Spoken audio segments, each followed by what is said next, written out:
towards a medical emergency. Doctors are running out of life-saving drugs. The future of this island nation becoming ever more fragile. At the largest children's hospital in the country, we meet Dr. Senapathy, who manages resources. These are difficult times. These surgeries, we need very specific things. Sri Lanka imports most of its medical supplies. A lack of foreign currency to buy them to blame for the shortages.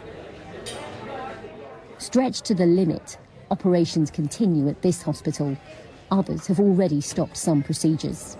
We don't know what would happen if the dollars don't bring these things to the country. We might end up in a very difficult situation. This is a very stressful period.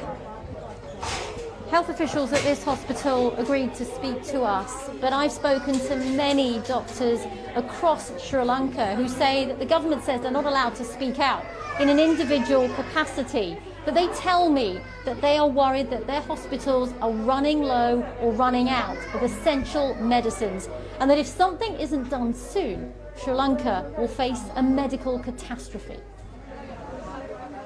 With few doctors willing to speak publicly about the shortages, some have taken part in silent protests, while hundreds of medical students stormed the health ministry,